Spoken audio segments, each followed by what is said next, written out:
Olá, pessoal, bom dia e uma ótima sexta-feira de Lida Campeira para todos nós. Hoje é dia 11 de outubro de 2019, aniversário de fundação do estado de Mato Grosso do Sul, pessoal. Por causa da imensa área territorial, há 42 anos, Mato Grosso do Sul se separava, era dividido de Mato Grosso. Mato Grosso ficou com a capital Cuiabá e o Mato Grosso do Sul elegia Campo Grande como a sua capital, conhecida como Cidade Morena. Parabéns a todos os sul-mato-grossenses, particularmente aos pecuaristas da terra famosa como terra do boi capão, Agora são 7 horas e 2 minutinhos e vamos lá aos destaques do Giro do Boi dessa manhã. Hoje vamos exibir um novo episódio do quadro Embrapa em Ação, que tem apresentado as pesquisas mais importantes da pecuária, trabalho realizado pelos profissionais da Unidade Pecuária Sudeste. E o assunto é extremamente pontual: planejamento forrageiro. O desenvolvimento sustentável dos sistemas de produção animal depende do manejo correto das plantas forrageiras, da comida adequada para o rebanho. E somente planejando estaremos nos blindando de eventuais contratempos e conseguiremos minimizar os riscos. É preciso definir as características do sistema, estimar a demanda de forragem para cada momento do ano e escolher a variedade correta de capim para o solo da sua região. As dicas com a pesquisadora Patrícia Menezes. Tem também Giro na Estrada. E por incrível que pareça, algumas regiões brasileiras já estão enfrentando problemas no embarque do boi gordo e no transporte dos insumos. Muitos produtores já iniciaram o plantio da safra. Para isso, temos a previsão do tempo. Ainda a agenda da pecuária, valores da arroba, lotes de qualidade e o resultado final do melhor lote do mês. Agora, no Giro do Boi.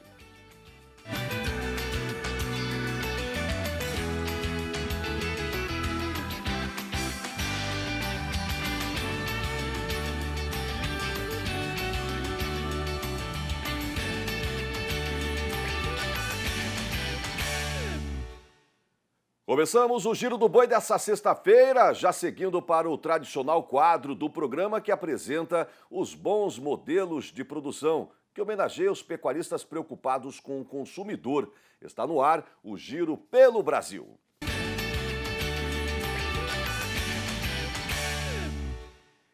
E a minha primeira parada, nesta manhã de sexta-feira, início de dia, no coração do estado de São Paulo, eu vou até o Complexo Industrial de Lins para interagir com a engenheira agrônoma e também originadora Vanessa Voloski. Bom dia, Vanessa. Muito bom dia, Mauro. Bom dia a todos aí assistindo ao Giro do Boi. Tudo certinho por aí, querida? Tudo certo por aí. Maravilha. Voltou a chover aí na região central de São Paulo, Vanessa? Aqui deu uma chuvinha, uma garoinha e já secou de novo. Pensa numa terra boa para confinar boi, viu? Nossa. Chuva mesmo é bem esporádico. Que beleza. Você como agrônoma, sabe que nós estamos no exato momento de deixar nossa terra preparadíssima para iniciar o plantio da soja, do milho, do capim, Nós estamos no momento ideal para isso, Vanessa?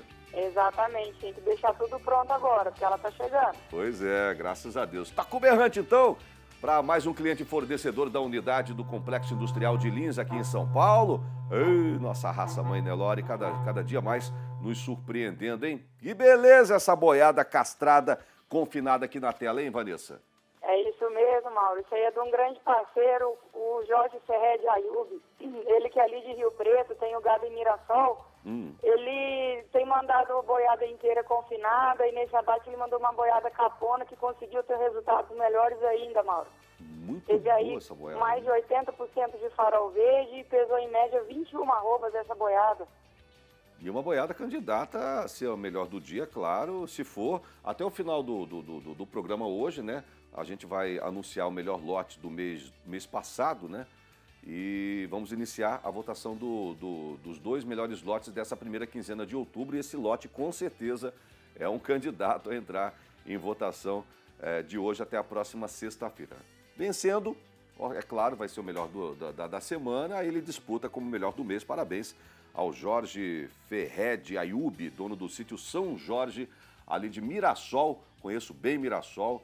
A coladinha com a cidade de Rio Preto, aqui no estado de São Paulo, que produziu essa boiada de 21 arrobas de peso, boiada castrada, confinada, belíssima estrutura de carcaça, gado de extrema qualidade, viu? Parabéns, obrigado pela parceria. E como é que a gente abre o nosso balcão nesta manhã de sexta-feira, Vanessa?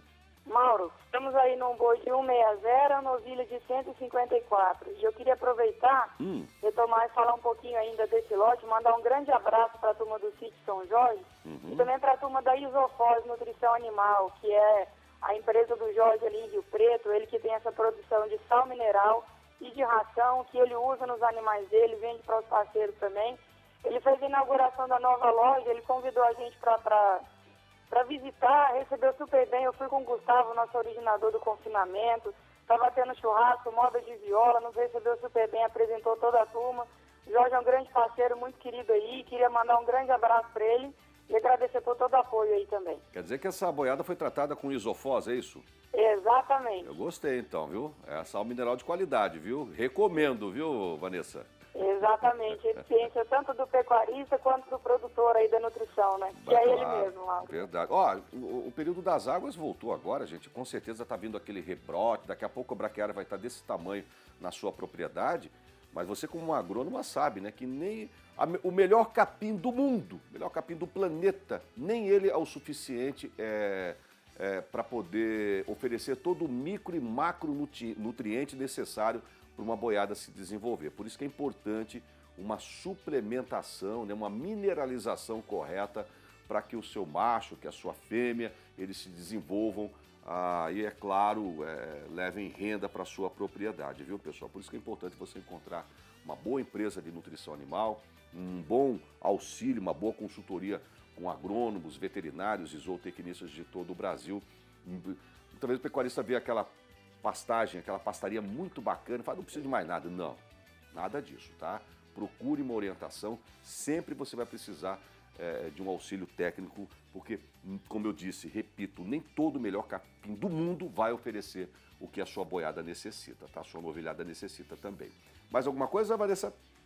Mauro, estamos aí, nossas unidades de confinamento rodando também no período das águas aqui em São Paulo. Temos bônus aí para o boi das águas. Maiores informações, liga para a gente, liga para o Gustavo, para o Marinho, para o Guacho. Estamos aí para atender todo mundo.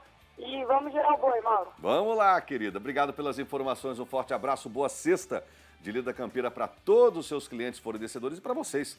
Mais de 6 mil funcionários da Friboi que trabalham nesse complexo industrial na minha querida cidade de Lins, localizada no coração do estado de São Paulo. E um lembrete, gente, é dia 21 de outubro, 7h30 da noite, a edição especial do Giro do Boi com o lançamento do Benchmark em 2018-2019. O craque em gestão Antônio Schacker tem um recadinho para você, pecuarista de cria. Você sabia que existe um índice novo nesta fase de produção que pode mudar os rumos do seu negócio? Diz aí, Schacker. Você sabia que tem um índice novo impactando cada dia mais o resultado da cria nas fazendas do Brasil?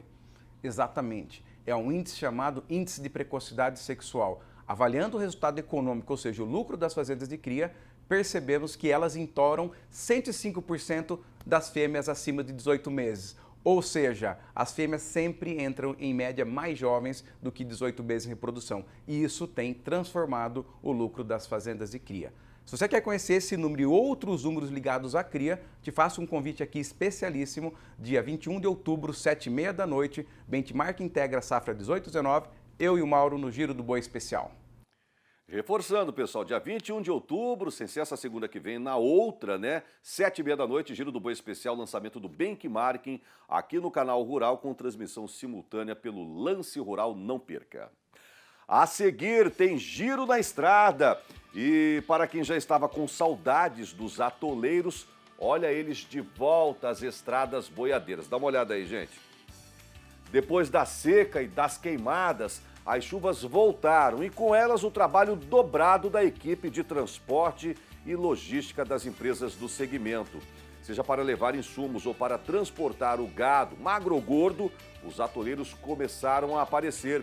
Os reflexos já estão sendo sentidos no Pará e em Minas Gerais. A previsão do tempo para todo o Brasil com o Instituto Nacional de Meteorologia. Até já, pessoal! Muito bem, pessoal, já estamos de volta ao vivo para todo o Brasil com o Giro do Boi. E vamos agora ao quadro que nos traz as últimas novidades da logística do boi brasileiro. Está no ar, Giro na Estrada.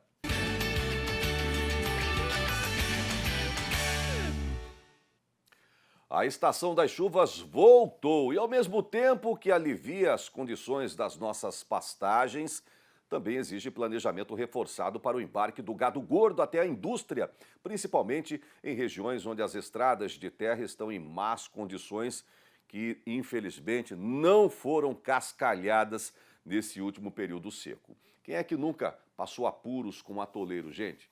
Quedas de pontes, entre outros problemas, né? É o que nós já estamos observando neste mês de outubro. Eu vou até a unidade em Anguera, sede da Friboi aqui no Brasil, para conversar com o engenheiro agrônomo e também coordenador de logística do segmento boiadeiro da companhia, o meu amigo Leonardo Vieira. Bom dia, Léo. Bom dia, Maurão. Bom dia a todos os pecuaristas que estão com a gente aí mais essa sexta-feira, girando boi pelo Brasil todo. Eita, quer dizer que a vaca já está indo pro brejo. Rapaz, a gente estava tão preocupado, queimada, seca, etc. De repente, graças a Deus, São Pedro mandou água. Mas já começaram a aparecer os problemas, Léo, é isso mesmo? É isso mesmo, Maurão. Já tem vaca aí com barro na canela já. Eita. Tá ficando complicado, viu? Então, conta Mas pra a gente trata com um planejamento forte aí e o negócio tá andando. Quais regiões que vocês já estão detectando, regiões brasileiras que vocês estão detectando já com problemas no transporte, na panha do boi até a indústria? Mauro, já está tendo dificuldade aí, principalmente no norte do país, no bioma amazônico, já está tendo alguns índices pluviométricos representativos. Você pegar aí Pará, norte do Mato Grosso, Rondônia, alguns lugares aqui ainda para o sul também. São Paulo ainda não está sendo tão impactado, mas já está tendo alguns focos, algumas chuvas de manga aí, como você mesmo disse. Mas já está sendo representativo no norte, sim. Bom, aí são registros enviados. Vai colocando aí, gente. Vai colocando essas imagens aí. Vamos ilustrar bem aqui para mostrar para o telespectador de todo o Brasil o que anda acontecendo no nosso Brasil pecuário. Vai passando essas imagens. Parece que tem vídeo também. Roda vídeo. Vamos ser dinâmico aí nessa nossa interação. Isso aí são imagens enviadas pela nossa equipe de pessoal que está na boleia dos caminhões, a equipe também de logística e transporte da indústria, se eu não me engano, de Marabá, da região sudoeste paraense, dos problemas já enfrentados com esse início das águas, hein? Ei, coitado do caminhoneiro, hein, Léo? Maurão, tem rio aí que já está virando, não tem mais ponte. Que coisa, ó, são imagens gravadas de dentro da boleia por esses guerreiros, esses caminhoneiros que transportam o nosso progresso aqui no Brasil, né?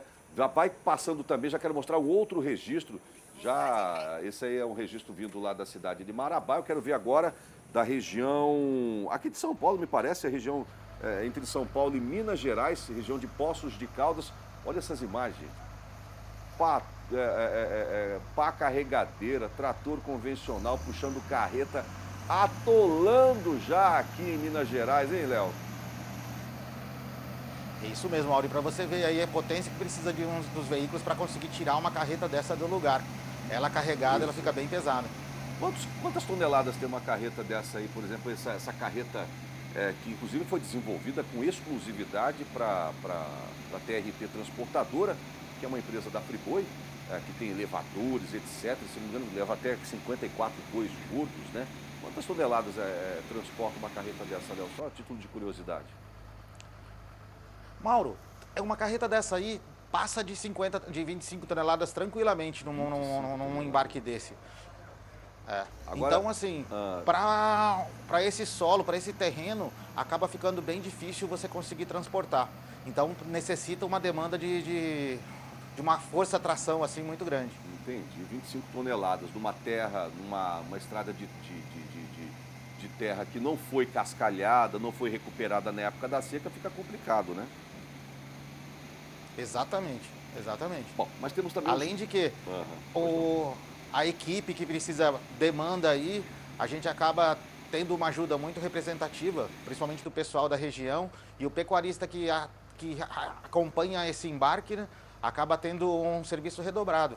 Infelizmente, é um ponto dessa época do ano. Bom, mostramos as coisas um pouco ruins, mas também tem as coisas boas, né? Que a gente registra no nosso Brasil, né, pessoal? Esse exemplo agora vem lá do próprio Pará, só que da região de Santana do Araguaia. Dá uma olhadinha aí, ó. Parece que o poder público, lá em parceria com alguns produtores, resolveram recuperar essas áreas aí antes do início desse período de águas, né? E, obviamente, é um bom exemplo para todo o Brasil. São imagens enviadas pela nossa equipe lá de Santana do Araguaia, Léo. É isso mesmo, Mauro. Para você ver, mesmo no Pará, a gente já está com uma época de chuva, mas com planejamento, com união, a gente consegue reverter muitos quadros. E é um exemplo aí que a gente pode mostrar, principalmente para as outras regiões que ainda não estão com esse índice pluviométrico alto, que conseguem ainda fazer um trabalho de recuperação e evitar problemas futuros. A gente está iniciando aí mais forte a época da chuva, então necessitamos aí dessa força-tarefa. Bom, fazendo um lembrete aqui aos nossos telespectadores, quais são as regiões que historicamente enfrentam grandes problemas com a volta das águas, Léo? Mauro, a partir desse mês, a gente tem indicadores já que nos mostram que praticamente o Brasil todo começa numa crescente de problemas, né? Principalmente nas regiões onde você tem mais dificuldade e um índice de estradas de terra mais elevado. Exemplo, norte do Mato Grosso, o Mato Grosso como um todo, Rondônia principalmente, você pegar o Pará e o norte de Minas. O estado de São Paulo, já por já ter bastante estradas pavimentadas, já não tem tanta dificuldade. Então o gráfico já se transforma numa mais linear. Agora, as regiões do Mato Grosso e Rondônia, não contando com o Pará, que o Pará acaba ficando um pouco mais fora da curva, você tem aí dificuldades maiores. E para isso a gente precisa muito da iniciativa do poder público aliado com o pecuarista, porque é o pecuarista que acaba trazendo essa informação para o poder público para poder agir. Bom, e é claro, né, que a indústria, o Departamento de Logística e Transporte fica preocupadíssima com essas situações e ela frequentemente, periodicamente, acaba realizando cursos, reciclagens, treinamentos, né, explicando como é que os colaboradores podem atuar para minimizar esses impactos diante do escoamento com eficiência dos pecuaristas. Parece que vocês acabaram de realizar um encontro bacana também para reunir os escaladores de gado para debater esse assunto da volta das águas, Léo. Exatamente, Mauro. Foi um encontro realizado em Campo Grande, na própria indústria. Com isso, conseguiram alinhar todo o operacional que foi feito esse ano e principalmente fazer um planejamento estratégico para o ano que vem. Além de verificar a demanda que a gente já tem, como que a gente está fazendo esse processo e salientar com todos eles quais são os pontos para dar um maior suporte para o pecuarista e evitar vários problemas aí. Bacana. Léo, segura só um pouquinho que eu já falo com você. Eu quero aproveitar agora, pessoal, para conversar com a gestora de recursos humanos responsável por esse setor de escaladores de gado, né? A Fernanda de Ávila Silva Falco. Ela conversa conosco direto do Complexo Industrial da Companhia aqui em Lins. Acabei de falar, né, com a Vanessa Voloski, da Originação. Ela já está numa outra sala. Ela está numa outra sala ali no Complexo Industrial de Lins, só que ela cuida dessa parte de recursos humanos, escaladores de gado, etc. E ela conversa com a gente também nesse exato momento, a Fernanda, como eu disse. Bom dia, Fernanda.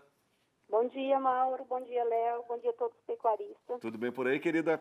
Tudo ótimo, graças a Deus. Maravilha, né? Então, eu estava conversando com o Léo agora, Fernanda. A gente, todo mundo rezando, de joelho, né? Até de joelho no milho para a volta das águas, né? Graças a Deus ela voltou. Mas com ela sempre vem também alguns percalços, vamos dizer assim, né? Como, por exemplo, essa dificuldade no transporte, logística, levar insumo até a propriedade, levar gado magro, trazer o boi gordo, né? Para isso, vocês têm um trabalho muito interessante, né? De realinhamento de toda a equipe de escaladores. Parece que vocês acabaram de realizar mais um encontro com esses profissionais aí da logística e do transporte brasileiro. É isso mesmo, Fernanda?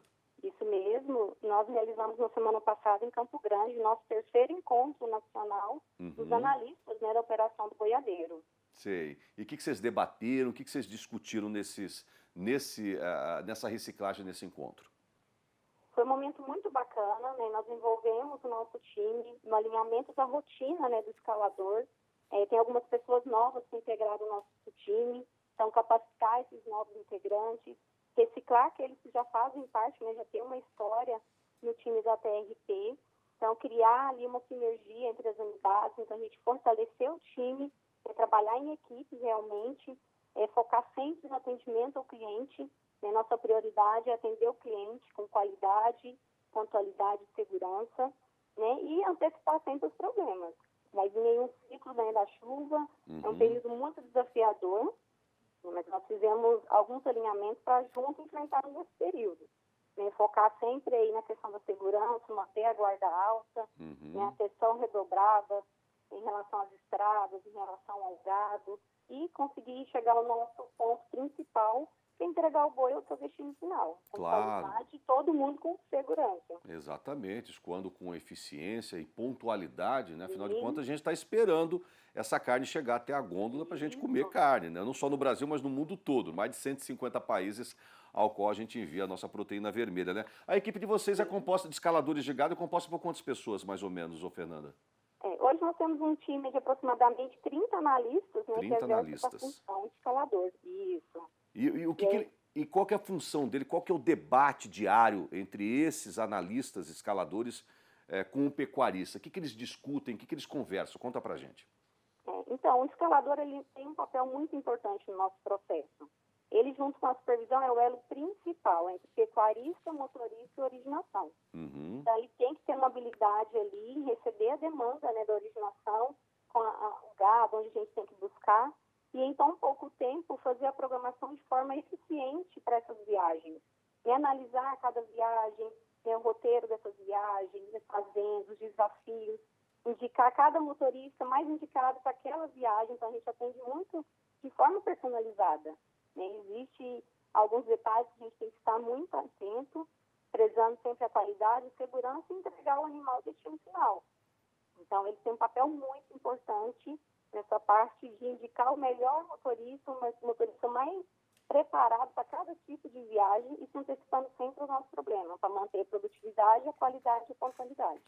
Bacana. Para quem não sabe, né, existe uma preocupação muito grande, uma tecnologia enorme envolvendo esse departamento de logística e transporte da Friboi, pessoal, porque tem essas questões de bem-estar animal, tem essas questões de hematomas que, porventura, poderiam acontecer. Para quem não sabe, por exemplo, existe um departamento, uma sala enorme ali em Lins, com vários técnicos que ficam monitorando, por exemplo, a quantidade de freada que um motorista de uma carreta boiadeira faz e a potência dessa freada dessa carreta que está em movimento.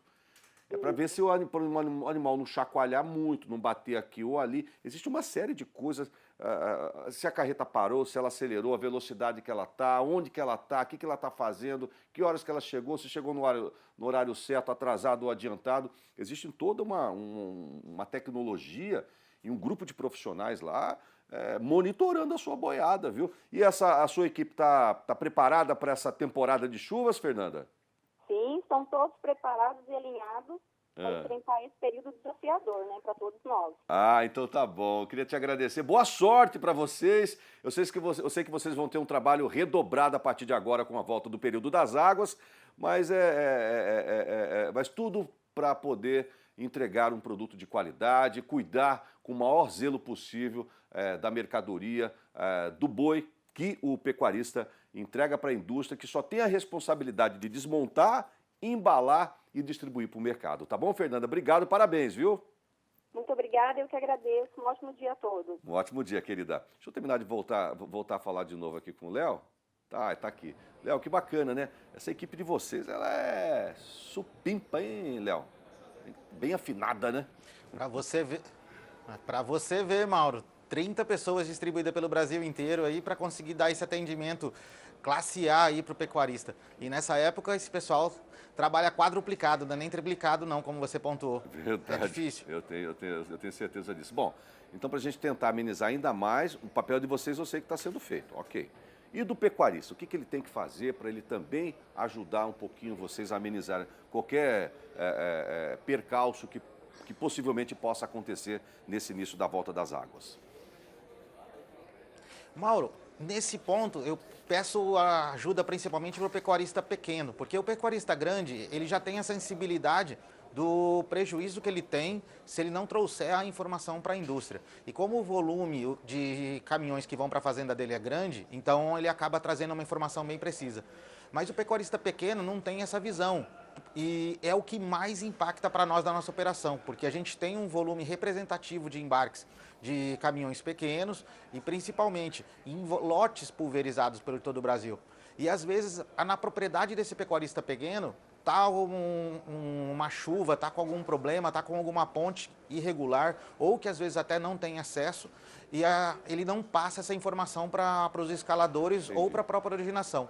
Então, eu vejo que o mais importante é transmitir essa informação. Passa para a gente essa informação com antecedência, para a gente conseguir ver alguma coisa, conseguir fazer um desvio, chegar na propriedade dele com segurança e principalmente no horário que ele combina, para evitar esses animais ficarem presos no curral dele por muito tempo e a gente também ter problema nesse deslocamento. Bacana.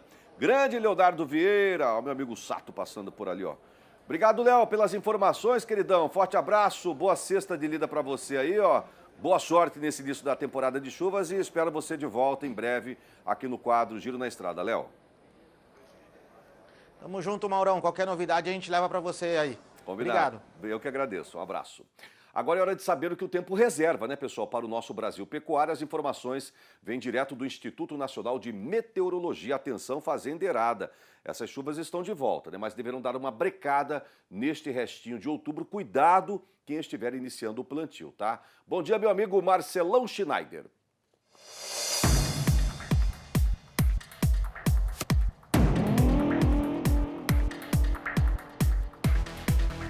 Muito bom dia, Maurão. Muito bom dia, meus amigos pecuaristas, fazendeiros, agricultores de todo o Brasil, do nosso programa Giro do Boi. Vamos lá, então, com a previsão do tempo, com as informações dessa semana e, claro, com a previsão dos próximos dias. A gente começa mostrando a imagem de satélite desta última quinta-feira e o principal especial é que realmente confirmou aquela previsão de chuvas em parte do centro do Brasil, principalmente nesse canal de umidade que vai aqui do sul da Amazônia, Mato Grosso, passa aqui por Goiás, arredores aqui da capital federal Brasília, e pega essa área aqui do Triângulo, sul de Minas e divisa com São Paulo. Na imagem de satélite, essas áreas em vermelho são as áreas de pancada de chuva forte. Principalmente quarta e quinta-feira, elas afetaram ou se localizaram nessas regiões aqui entre São Paulo, todo esse corredor aqui do sul de Minas e Goiás, melhorando um pouco as condições de umidade e também de chuva, que vinha muito seco, principalmente lá no mês de setembro, naquela região. A tendência a gente vai mostrar em seguida nos próximos dias, essa instabilidade perdurar, mas diminuir de intensidade no final de semana. Enquanto isso, vocês já observam aqui no sul, na Bacia do Prata, áreas de instabilidade que vão virar, ou na verdade vai se formar uma frente fria, que vai ser o tema do assunto da previsão dessa semana. Eu vou mostrar agora aqui a umidade do ar, que a gente vem mostrando, na verdade água precipitável. Os nossos amigos fazendeiros aqui, o telespectador, quando olha essa imagem azul, são as áreas em que há mais possibilidade de pancada de chuva. Então, esse mapa aqui, já fazendo a previsão para o final de semana, seria sábado, entre a tarde e a noite, a gente observa que a área de umidade ela fica concentrada ainda nessa parte mais oeste, extremo sul aqui da região amazônica, principalmente entre o Mato Grosso do Sul. Então, boa notícia para os amigos pecuaristas, tem pancada de chuva no Mato Grosso do Sul nesse final de semana, e também no interior de São Paulo, mas principalmente na divisa de São Paulo com Goiás, Triângulo Mineiro. Nessas áreas da Amazônia, nem se fale, porque já tem instalado um canal de umidade, então isso continua para os próximos dias. E a novidade vai ser aqui no sul do Brasil. No sábado ainda não chove no Rio Grande do Sul, ou pelo menos a chuva chega só no final do dia na área de fronteira. Então essa área de umidade, aos poucos, ela vai subir e vai provocar até alguns temporais que a gente vai mostrar em seguida. Tendência de chuva, então, acumulado. Nesse final de semana, principalmente, é de que as chuvas fiquem de caráter isolado, irregular, entre essa área de São Paulo, Minas e toda essa região anteriormente que eu mostrei aqui no centro-oeste, pegando aqui as áreas do Mato Grosso, a região de Rondonópolis, próximo aqui de Juiz-Juara e também aqui próximo também a Rondônia. Então, a boa notícia é que essas áreas, nesse final de semana, ou principalmente entre essa sexta, Maurão, e sábado, continua com umidade. Então, essas áreas aqui do Triângulo Mineiro, também em Goiás, vão ter, além do calor, algumas pancadas de chuva. E no sul do Brasil, há espera, então, dessa frente fria. Na sexta e sábado, todo o sul do Brasil praticamente sem chuvas, com forte calor. A chuva chega no Uruguai no sábado e no domingo ela já vai se espalhar pelo Rio Grande do Sul. Temperaturas, é importante mostrar porque nessa época do ano muitas vezes vem calor junto com umidade que forma então a pancada de chuva. No domingo a gente percebe um calorão bastante grande, essas áreas em vermelho mostram temperaturas acima dos 34, 36 graus. Algumas áreas aqui bem no miolo entre São Paulo, sul de Minas e interior do Mato Grosso do Sul, temperaturas acima dos 36, 38 graus. E no sul do Brasil, essa frente fria que eu mencionei anteriormente, já se aproximando e trazendo queda na temperatura. A novidade, a previsão para a semana é que essa frente fria deve ficar semi-estacionária aqui na altura do sul, e vocês percebem esse azulzinho aqui, chega então com temperaturas abaixo dos 20 graus, ou seja, diminuindo o calor entre segunda e terça-feira em toda a parte leste da região sul até o sul de São Paulo. Bom, a umidade de domingo para terça-feira, ela avança do Rio Grande do Sul, que vocês percebem que essa parte mais azulada, continua a umidade disponível aqui nessa metade mais oeste do Brasil. Então, os fazendeiros aqui entre Mato Grosso Sul, sul do Pará, pegando até o oeste do Goiás, tem umidade disponível no domingo. E a condição nessas regiões do sul melhora bastante. Santa Catarina, Paraná até São Paulo, novamente aqui em Goiás, vão ter umidade disponível para as pancadas de chuva. Bom, chuva acumulada dessa quinta-feira ou sexta-feira até a semana que vem, nós mostramos 2 mapas, mas esse mapa aqui do modelo americano ele é um pouco mais otimista e provavelmente deve se confirmar isso. Milímetros de chuva, as chuvas devem passar dos 50 milímetros entre domingo e segunda-feira, principalmente o acumulado de domingo, em alguns pontos desse amarelinho indica chuvas acima dos 30 até 50 milímetros no Rio Grande do Sul e chegando entre segunda até quarta-feira em algumas regiões aqui de São Paulo, principalmente sul de Minas. Vocês notem que a chuva ela está meio de caráter irregular, ou seja, não é uma chuva homogênea em todas as regiões. Isso é bem característico dessa época de transição, de um clima que veio quente e seco lá em setembro, agora começando com mais umidade, as chuvas, se não são tão homogêneas, elas já acontecem em algumas regiões mais avançadas. Bom, tempestade, há uma preocupação, Maurão, vai um aviso para os nossos amigos fazendeiros, principalmente do Rio Grande do Sul e Santa Catarina. Domingão, tá? Ó, essas áreas em amarelo e laranja lá no Rio Grande do Sul sinalizam um potencial de tempestade, inclusive com queda de granizo. Tá? Devido ao forte calor do sábado e também do início do domingo, as áreas de instabilidade com a frente fria avançam e devem provocar pancadas de chuva com potencial de granizo. Essa evolução na instabilidade, ela sobe rapidamente entre Santa Catarina e Paraná, diria até o sul de São Paulo, essa parte aqui do Pantanal. Então, na segunda-feira, as áreas de instabilidade já com uma menor possibilidade de granizo, mas ainda com possibilidade de tempestades, atinge principalmente Santa Catarina e Paraná, sul de São Paulo e parte aqui do sul do Mato Grosso do Sul. Bom, Maurão, a expectativa de chuva ela até melhorou em relação à semana passada. Agora a gente mostra o mapa, a evolução aqui para os agricultores que estão muito preocupados em relação ao plantio de trigo, soja, os nossos pecuaristas também que trabalham no campo. Então, a previsão aqui de chuva do 18 de outubro até o dia 25 indica um volume de chuvas até bastante razoável, passando aqui dos 50 milímetros em parte da região sul. Eu diria principalmente essa região de maior confiança, entre o norte do Rio Grande do Sul, Santa Catarina e sul do Paraná. Essa é uma região que deve ser, que até sofreu com estiagem seca, essa região deve ser contemplada com bons volumes de chuva nessa área. E a novidade é que, principalmente aí depois do dia 20, 22, essas áreas aqui de sul de Minas, não diria só o sul, parte do centro-sul de Minas também, parte de Goiás também, já o centro do Brasil, novamente devem ter algumas pancadas de chuva. Se não são tão intensas, mas pelo menos elas já passam, se aproximam pelo menos dos 50 milímetros, ou um pouquinho mais disso, que já é uma ótima notícia para essa região aqui, centro-sul do Brasil. Maurão, fica aquela tradicional dica de acessar o site do INMET, que tem as mais variadas informações, tem os mapas de modelo numérico, as estações meteorológicas, os links de tempo, clima, agrometeorologia e principalmente a atualização das previsões e dos avisos meteorológicos. Maurão, vai um grande abraço para você, para todos os meus amigos pecuaristas e até a próxima com a previsão do tempo. Até lá. Um abraço, meu amigo Marcelo Schneider. Em instantes tem um novo episódio do quadro Embrapa em Ação e o assunto é extremamente pontual, planejamento forrageiro. É depois do intervalo. Até já, pessoal. Já de volta com o Giro do Boi, é hora de um novo episódio do quadro Embrapa em Ação, especial Unidade Pecuária Sudeste.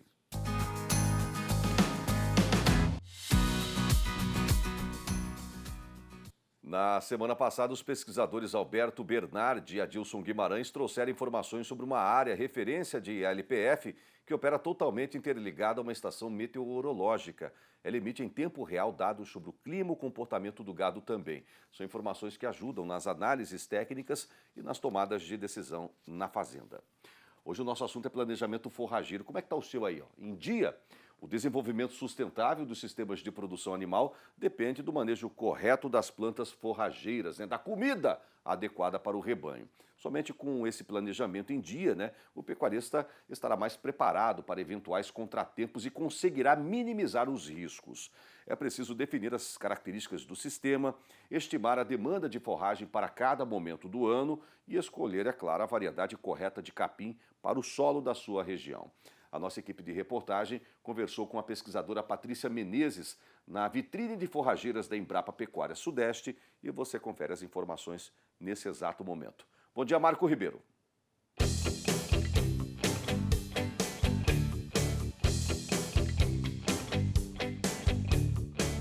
Bom dia, gente, a todos que estão girando a boiada conosco pelas telas do Canal Rural nesta manhã.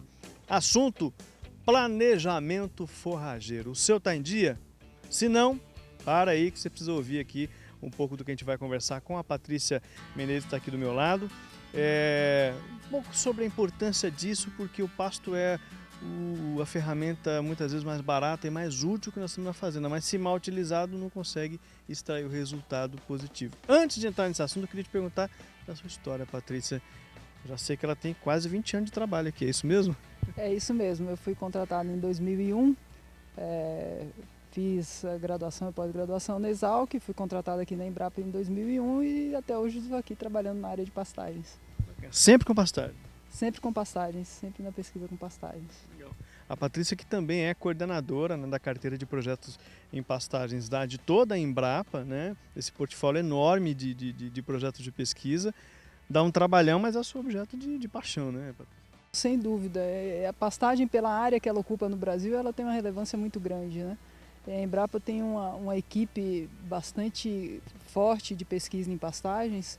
A gente tem pesquisa na área de melhoramento e desenvolvimento de cultivares, de manejo de pastagem, de adubação, tem uma série de coisas acontecendo e agora a Embrapa está estruturando a sua programação em torno dos portfólios. Esses portfólios procuram coordenar um pouco melhor essas ações para que os resultados sejam mais efetivos. Esse talvez, Patrícia, seja um dos assuntos que mais é demandado lá na programação do Giro do Boi. Toda vez que a gente fala de pastagem, toda vez que a gente traz alguma solução, alguma ferramenta, algum manejo diferente, isso é muito acessado e muito buscado. A gente sente esse feedback dos pecuaristas pelo Brasil. E a gente tem um grande coeficiente de pastagem no Brasil em degradação, em processo de degradação, degradadas. Isso aumenta o desafio, Isso aumenta o desafio. A questão da degradação ela é tão complexa que a gente tem dificuldade até de ter números bons. E o problema começa no que a pessoa entende como um pasto degradado. Então tem estimativas que você encontra aí na literatura que vão de 10, 15, se você pegar o que a pessoa declara no censo, até 70%, 80% na área de pastagem degradada. E isso, na verdade, é uma diferença de percepção do que a pessoa entende como um pasto degradado ou não. Mas, sem dúvida, é um problema grande e ele precisa ser atacado. E, sem dúvida, a gente precisa melhorar o aproveitamento das nossas áreas de pastagem, Às vezes o pessoal quer fazer algo enorme, mas a gente tem que começar pelo pasto e otimizar esse trabalho, A maior parte da produção pecuária no Brasil, ela acontece no pasto. Você pode ter animais terminados em confinamento, mas é uma pequena porcentagem do rebanho e os animais ficam um período relativamente curto da sua vida no confinamento. O gado de leite recebe um pouco mais de suplementação no coxo, mas mesmo assim tem bastante coisa no pasto. Então o pasto é um recurso essencial para a nossa pecuária. E aí, pessoal, a importância de se estabelecer um bom planejamento forrageiro para a sua propriedade. Tem muita gente que não faz isso. A gente escuta muito o pessoal falar: você secou esse ano, hein? Secou uma barbaridade. É que seca todo ano. E isso requer planejamento, né, Patrícia? A gente precisa planejar, você precisa projetar o seu rebanho, ter uma estimativa do que você vai ter que alimentar de animais ao longo do ano e planejar a produção de forragem para atender essa demanda. E é preciso planejar a fazenda como um todo, você não pode planejar um pedacinho, eu vou começar a adubar uma área. Não, você precisa planejar a fazenda como um todo, até mesmo para saber se você precisa adubar uma área e como que você vai adubar, qual que é a estratégia que você vai usar. Até porque ao longo do ano você tem necessidades diferentes de área de pastagem, né? É a bezerrada que está nascendo, né? É o gado que você vai terminar, é a seca que tem uma perda muito grande de capacidade de produção, né? de alimento, então isso tudo tem que estar na conta, né? Isso que a gente chama de estacionalidade de produção, né? Quer dizer, você tem uma produção maior no período quente que chove e uma produção menor no período que é frio e que chove menos. Equilibrar isso é o grande desafio. Então tem uma série de ferramentas que você pode usar para equilibrar essa produção de forragem ao longo do ano e conseguir alimentar o rebanho o ano todo. Isso tudo depende de planejamento.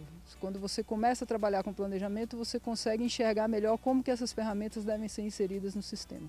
Isso é tão importante que a gente às vezes vai fazendo, o pessoal fala assim, ó, mandei o gado para o confinamento. Mas por que não? Porque não tinha pasto mais. Acabou a pastaria, então tive que mandar, não tinha outra alternativa.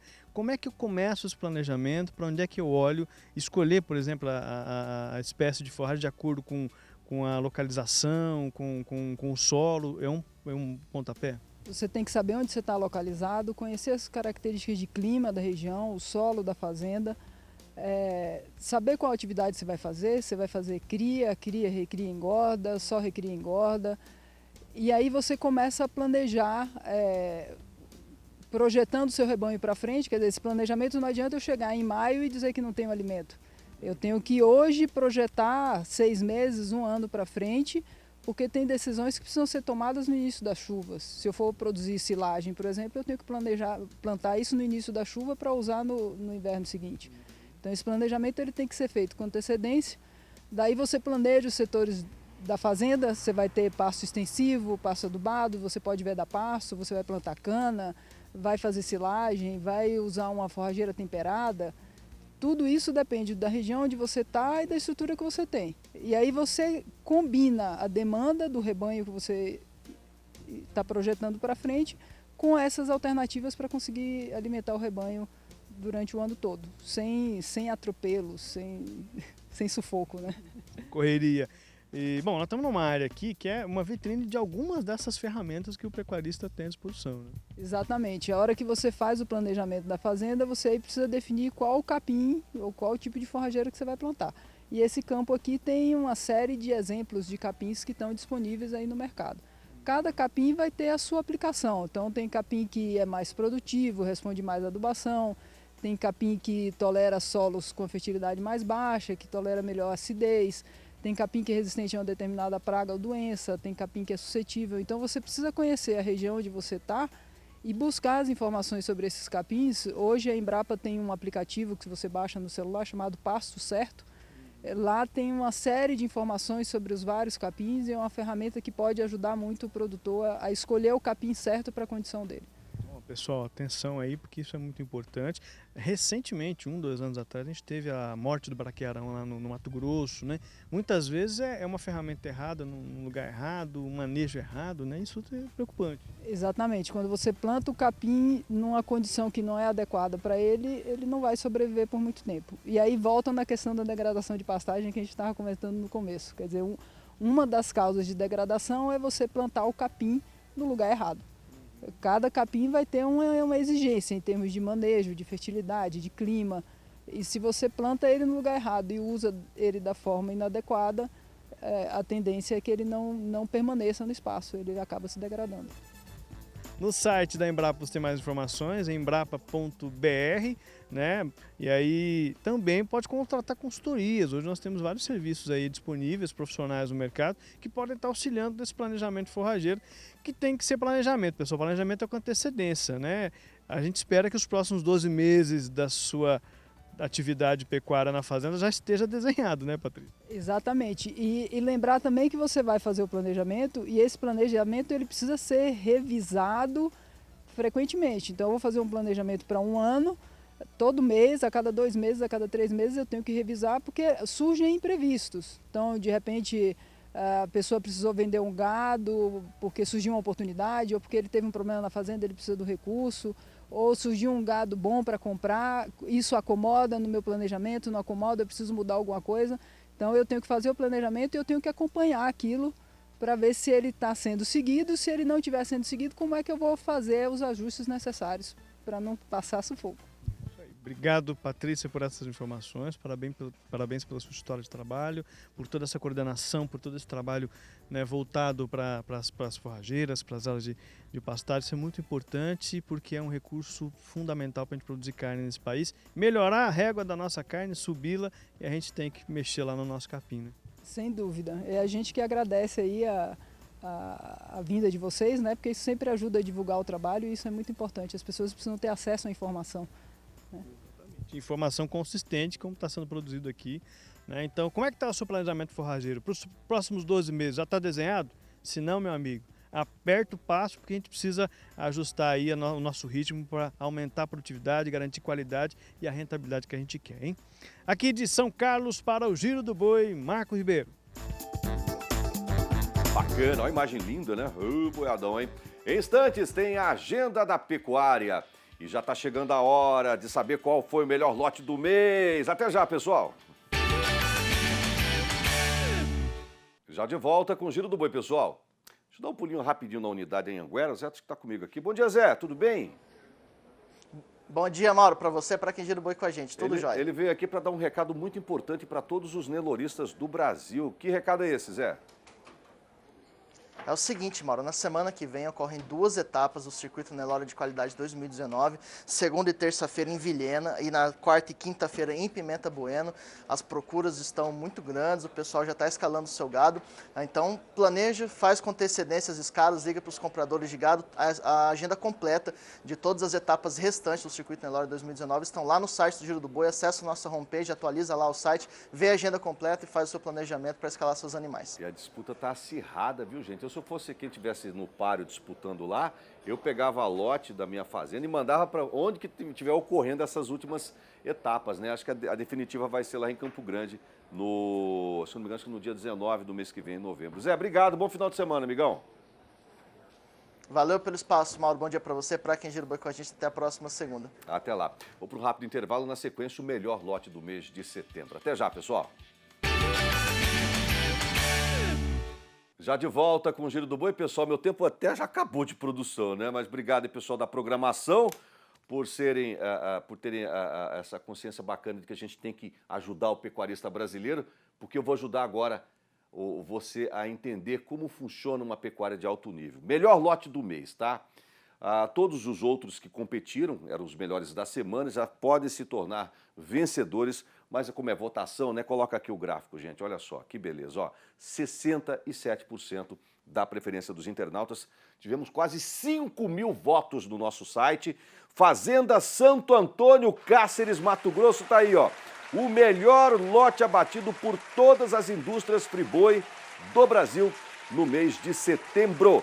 Novilhada, 57 animais, Hereford, 16 arrobas e meia, 100% farol verde, teve 67% dos votos. Parabéns ao pessoal da Fazenda Santo Antônio, que agora vai receber um troféu da equipe de originação ao qual esse gado foi abatido. Parece que ele foi abatido, se eu não me engano, em Diamantino, no protocolo 953. E vai receber também um churrasco completo, uma churrascada oferecida pelo pessoal da originação. No site do Giro do Boi já tem 10 lotes, né, à sua disposição. Os 2 mais bem votados a gente vai te apresentar na semana que vem e vão disputar pelo melhor do mês de outubro. Acabou o Giro do Boi. Meio-dia eu volto com o boletim, combinado? Boa sexta de lida campeira para todos nós. Na hora do almoço a gente se vê. Até lá. Tchau, tchau.